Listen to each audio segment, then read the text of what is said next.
This switch panel is awfully empty looking, so today we're going to improve on that. So what I've got right here is a genuine OEM Toyota A-TRAC button. Now for those who aren't familiar, A-TRAC is the next best thing to come to off-roading since differential lockers.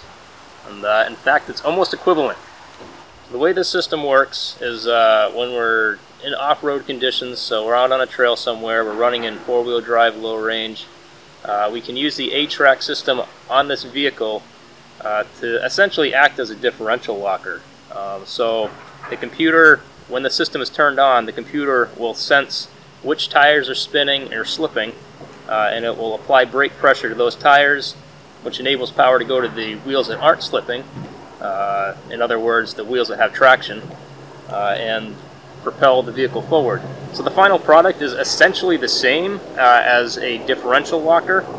Differential locker applies equal power to both wheels, so that no matter which one has traction and which doesn't, they'll both be getting the same amount of power. So A-TRAC is basically just an electronic version of a locking differential. Now, I did a little research on the FJ Cruiser forums, and from what I can find, there's a little bit of debate whether all FJs are pre-wired to accept an A-TRAC button if they don't already have it, or if they're not. The definitive conclusion that seems to have been reached on the forums is that if the FJ Cruiser came with the rear differential locker, it already has the wiring in the dash to install the A-TRAC button. But if it did not come with a rear differential locker, it's all kind of hearsay on the internet. Before ordering the switch, I already popped off the dash cover on this vehicle to verify that the wiring was there, and it is. So let's go ahead and put this in. Now this is literally as simple as a 30-second install. It might take a little longer since I'm talking about it as I go. But generally, the A-TRAC button will be in the third switch over on the top. Maybe different years were different, I'm not sure, but on mine that's where it's going to be. Plastic trim tools are great for popping these things out, but a nice dull butter knife works just as well.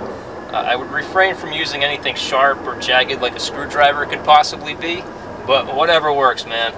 So I'm just going to take this thing, pop it underneath the side of the switch. The reason I go to the bottom is because if I do end up marring a surface, it'll be on the bottom side and we won't end up seeing it.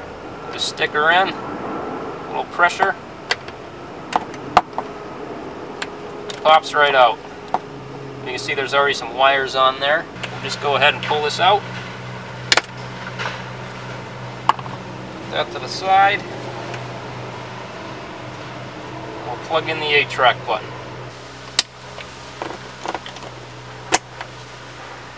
And there we go. Now here's the proof that that button actually does something. So I've got the transfer case already shifted into 4 low. I'm going to put the transmission in drive. The button doesn't seem to do anything if the transfer case is just shifted into 4 low and the vehicle has not yet gone into drive or reverse. But now that we're in drive, I'll go ahead and push the A-TRAC button. And there we go.